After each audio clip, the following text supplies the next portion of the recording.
माझं सोलापूर न्यूजमध्ये आपल्या सगळ्यांचं स्वागत। बीड जिल्ह्यातील सरपंच संतोष देशमुख खून प्रकरण सध्या राज्यभर चर्चेत आहे। विधानसभा अधिवेशनातही यावर वादळी चर्चा सुरू आहे।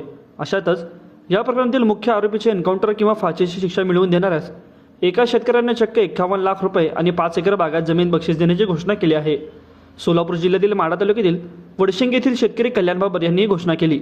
सरपंच संतोष देशमुख यांचे कुटुंब उघड्यावर पडले आहे। त्यांना लहान मुले आहेत। अशा पद्धतीने समाजात हत्या होत राहिल्यास गुन्हेगारांना जबर कशी बसणार असा सवाल करीत बाबर यांनी या प्रकरणातील मुख्य आरोपीसाठी हे बक्षीस जाहीर केले आहे। कल्याण बाबर हे माढा तालुक्यातील वडशिंग येथील शेतकरी आहेत। त्यांनी रोख 51 लाख आपुलकी तसेच मालकीची 5 एकर बागायत जमीन देखील देण्याची घोषणा केली आहे। यावरून संतोष देशमुख हत्या प्रकरणी समाजात कितीही टोकाचा संताप आहे हे समोर उघड होत आहे।